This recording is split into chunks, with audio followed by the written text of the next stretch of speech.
Ei, gente, graça e paz. Espero que você esteja bem, né? Que a sua casa esteja bem. Passando aqui para deixar mais um vídeo para o seu coração. Que Deus possa estar te abençoando, né? Hoje eu quero deixar uma breve reflexão para vocês, né? Que nos fala um pouquinho sobre a história de Davi. Com certeza você conhece a história de Davi, né?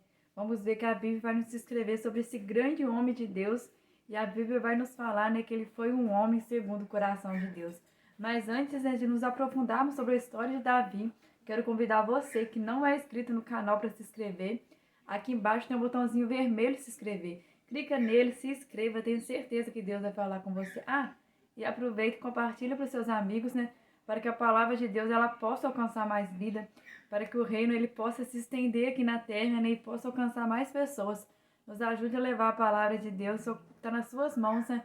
Essa missão de ser um evangelista, de compartilhar e levar a palavra de Deus para mais pessoas. Quando eu leio, né, sobre a história de Davi, ainda no Velho Testamento, eu consigo ver sobre o amor de Deus e a sua misericórdia. E essa é uma maior descoberta que nós fazemos sobre a nossa vida, né? Quando nós entendemos que o amor de Deus sobre nós não é limitado a nossos erros e nem aos nossos acertos. Quando nós entendemos que Deus ele nos ama, né, simplesmente porque Ele é Deus e porque o seu amor é condicional sobre nós. Deus, o seu amor não é limitado a quando nós acertamos ou erramos. Nós relacionamos o amor de Deus apenas com o Novo Testamento e esquecemos que Deus ele já demonstra o seu amor desde a criação. Ele demonstra o seu amor desde o Antigo Testamento com os personagens bíblicos, né? E Davi foi um desses homens. Davi foi um homem que, apesar de errar, ele experimentou a misericórdia e o amor de Deus sobre a vida dele. É importante, né, nós mostrarmos aqui um pouco, né, sobre a história de Davi, sobre os seus erros, também sobre os seus acertos, como outros personagens bíblicos, né, que nós vemos que também errou durante a sua caminhada. E muitas das vezes, né, como cristão, não gostamos de falar desses erros, né? Apontamos apenas a vitória que esses grandes homens de Deus tiveram, né? Mas ignoramos os erros, ignoramos as dificuldades que eles atravessaram. É importante que nós façamos essa reflexão sobre a nossa vida, né? Porque nós vamos viver dificuldades, né? Vamos viver tempos difíceis. É importante que nós entendemos que esses personagens bíblicos passaram por isso. É importante entendermos que muitas das vezes estamos sujeitos, de fato, a cair, né? Só que Deus, ele é misericordioso, ele pode nos levantar. Deus, ele pode mudar a nossa história. Talvez você entrou nesse vídeo, né, já achando que não tem solução para você, achando que não tem saída, porque o seu pecado foi muito grande, porque você cometeu uma grande falha, porque você não vê ninguém mais te apoiando, talvez até a própria igreja não te apoia. Mas eu quero dizer para você, né, que Deus, ele é fiel. Eu quero dizer para você que os seus erros não muda o amor que Deus tem sobre a sua vida, nem o seu acerto, né? Porque Deus ele nos ama independente de qualquer situação. Deus ele continua nos amando, né? Deus ele mandou o seu filho, ele mandou Jesus para pagar o preço para que eu e você pudéssemos ser salvos. Mas vamos fazer aqui uma pausa, né? Abrir um parente para você que está assistindo esse vídeo, não venha usar ele como desculpa para pecar. Porque vamos entender, né, que cair acontece com o homem, muitas das vezes nós estamos sujeitos a cair. Mas é importante que nós entendemos, né, que nós devemos levantar na presença de Deus e não continuar no pecado. É importante que nós entendemos, né, que o pecado ele tem um salário, e o salário do pecado ele é a morte, né? Seja a morte física que pode acontecer devido a algum erro, né? Mas espiritualmente, né, a morte principal é a morte espiritual. O pecado ele nos leva à morte espiritual. Então o preço do pecado sempre vai ser a morte sobre a nossa vida, né? O pecado ele vai nos distanciar de Deus. Vamos entender que o amor de Deus não vai mudar por nós, né? Mas o pecado nos distancia dele, fazendo com que nós ficamos distantes e não o reconhecemos mais e não o buscamos mais. E por isso, né, o pecado ele vai nos levar à morte espiritual. É importante nós vermos, né, que grandes homens de Deus muitas das vezes caíram, né, e conseguiram se erguer. Mas por quê? Porque eles voltaram atrás e valorizaram a presença de Deus. E quiseram fazer um concerto diante de Deus. Eu quero convidar você, né, que está assistindo esse vídeo a fazer um concerto perante o Senhor, né? Para que você possa ter uma vida com o Senhor. Vamos entender, né, que Davi, entrando na história, né? Davi, ele peca. O pecado de Davi, ele é bem conhecido, né? Davi, ele adultera. O pecado de adultério, Davi, ele tenta esconder o seu pecado, né? Porque o homem sempre teve essa tendência, o ser humano sempre teve essa tendência, né? De quando cai, ele tenta esconder o seu pecado, ele tenta esconder o seu erro, ele tenta omitir. Só que muitas das vezes nós esquecemos, né? Que o pecado ele pode ser omitido de outros homens, né? Mas Deus ele tá vendo, Deus ele sabe de todas as coisas. E Davi ele tenta omitir o pecado. E como uma das tentativas de omitir o pecado, vamos ver que ele coloca, né, Urias, que era marido da Betseba, né, que é a mulher que ele adultera. na frente da guerra para que Urias fosse morto. E vamos ver que aos olhos das pessoas talvez passou de leso o que Davi fez, né? Mas vamos ver que Deus ele viu aquela situação. Deus ele viu o pecado de Davi, o pecado de adultério. Depois ele vê Davi colocando Urias numa situação para que Urias fosse morto. E Urias de fato ele é morto naquela guerra. E nós vamos ver, né, que Deus ele convoca, né, o profeta Natã para ir estar com Davi. E o profeta Natã ele revela para Davi o seu pecado, aquele pecado que estava tão bem escondido, né, que Davi tinha escondido tão bem. Deus revelou para Natã.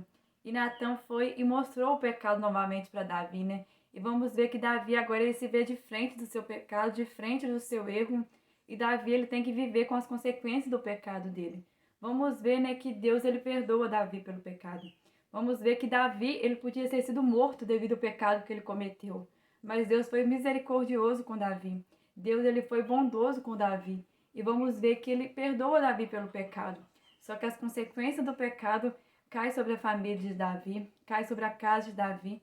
Vamos ver que o filho, né, que ele tem com Betseba, né, que era o filho do adultério, aquele filho ele morre, por mais que Davi pede a Deus, né, Deus ele leva aquela criança. Vamos ver que o fio da espada passa pela casa de Davi, né? Nós vamos ver várias coisas que aconteceu, vários desdobramentos da família de Davi, devido ao seu pecado, devido ao seu erro, ele viveu várias consequências. Vamos entender que o pecado, né, ele tem consequências sobre a nossa vida. Ele tem peso sobre a nossa vida. Só que o amor de Deus não muda sobre nós. Eu quero deixar esse vídeo para a sua reflexão, né? Para que você hoje, que talvez caiu, que talvez está passando por um momento difícil, pensa em desistir, quer parar, porque de fato cometeu alguma falha, eu quero te dizer que o amor de Deus ele não muda sobre a sua vida. Hoje, que nem Davi, você pode tomar um posicionamento. Davi, após ter o seu pecado frente a frente com ele, né? Vamos ver que Davi ele escreve aquele salmo de número 51, né? E aquele salmo, Davi ele pede a Deus para que não retire dele o seu Santo Espírito. Vamos ver que a oração de Davi era essa, né? Para que Deus não o lançasse fora da tua presença e não o retirasse o Santo Espírito. Davi podia ter se preocupado com várias coisas, porque Davi era rei. Davi ele tinha dinheiro, ele tinha fortuna. Mas vamos ver que a única preocupação de Davi era de ser lançado fora da presença de Deus e perder o seu Santo Espírito. Hoje eu quero perguntar para você, né? O que você tem priorizado?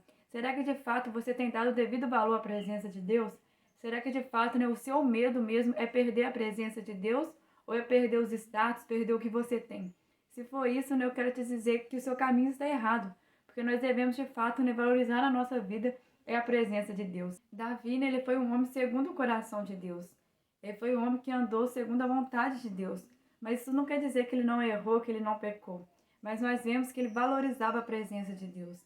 Davi, nós não vemos ele se gloriando, ele se engrandecendo, quanto ele faz grandes feitos, quanto ele se torna rei, quanto ele é exaltado diante de seus irmãos. Não, nós vemos Davi tranquilo. A única vez que nós vemos Davi pulando, saltando e se alegrando é quando ele traz a Arca da Aliança. Nós vemos que a Arca da Aliança, né, ela simboliza a presença de Deus. E Davi ficou muito feliz ao ter a presença de Deus no reinado dele. Vamos ver que ele valorizava essa presença, né? E o medo dele era de perder essa presença. Ele não tinha medo de perder os reinos, né? De perder o seu poder, mas ele tinha medo de perder a presença de Deus. E esse deve ser o temor no nosso coração, né? Devemos temer perder a presença de Deus. Sabemos que as coisas aqui tudo são passageiras, né? E tudo há de se findar. Mas a presença de Deus é que nos mantém de pé, é que nos traz a calma, né? Que nos traz a tranquilidade. E devemos buscar cada dia mais por essa presença. Devemos cada dia mais nos entregarmos, né? Para que possamos experimentar mais a presença de Deus. E é interessante nós vermos, né, que o amor de Deus não mudou para Davi. Nós não vamos ver Deus falando que Davi era um homem segundo o coração dele e depois não era mais. Pelo contrário, nós vamos ver no Novo Testamento, né, vários momentos a Bíblia fazendo referência a Davi, a Bíblia falando, né, sobre o templo de Davi. E é interessante nós vermos, né, que Davi ele não fez nenhum grande templo para o Senhor, porque era até o desejo do coração dele. Mas até porque Deus não permitiu, ele não fez nenhum grande templo. Mas vamos ver que a Bíblia, a todo momento, faz referência ao templo de Davi. E vamos ver, né, porque o templo de Davi, por mais que não era um templo formoso, não era um templo cheio de ouro, cheio de não sei o quê, mas era um templo que valorizava a presença de Deus. Era um lugar que valorizava estar na presença de Deus, valorizava, vamos ver, a presença do Senhor. Davi escreve vários salmos, né, falando como era maravilhoso estar na presença de Deus. Ele valorizava isso. E vamos ver, né, que Davi ele continuou sendo um homem segundo o coração de Deus, apesar de ter pecado. Talvez o profeta Natan, né, em algum momento, tenha olhado para Davi com outros olhos. Talvez a população naquela época, quando soube do pecado de Davi, tenha se assustado um pouco com ele. Mas vamos ver que para Deus, né, Davi continuou sendo um homem segundo o coração dele. E Deus continuou abençoando Davi. Deus continuou abençoando o reinado de Davi. E Davi continuou sendo um grande rei. E Davi continuou sendo lembrado pelos feitos que ele fez. No Novo Testamento, né, nós vemos vários momentos de referência a Davi. Isso porque ele valorizava a presença de Deus. Eu quero dizer para você hoje, né, que Jesus ele deseja que você venha ter vida com ele, né?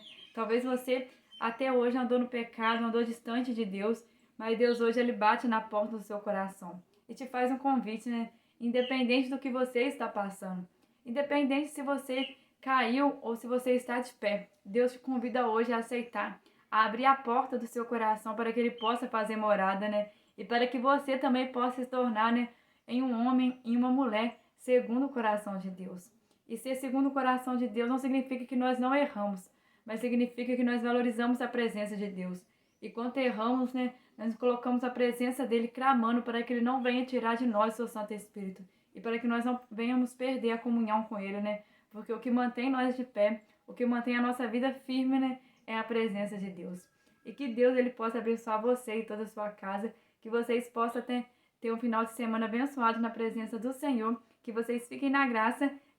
Voltando para falar para vocês que vou estar deixando aqui alguns links de alguns cartazes que vai estar em festividade na AD Brasil, em algumas congregações, a festa. Então, convido vocês a estar participando. Em Coronel vai estar em festa, então vou deixar para vocês aqui o cartaz. Em outras congregações também, então vou deixar aqui disponível.